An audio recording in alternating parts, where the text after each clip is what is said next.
আসসালামু আলাইকুম রহমতুল্লাহ। Hello viewers, আমাদের গ্রামের পরিবেশ দেখেন, কত সৌন্দর্য, কত মনোরম পরিবেশ।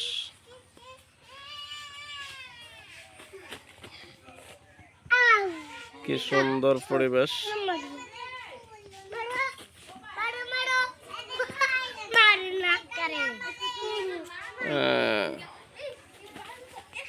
আমি অনেকদিন পর পর গ্রাম থেকে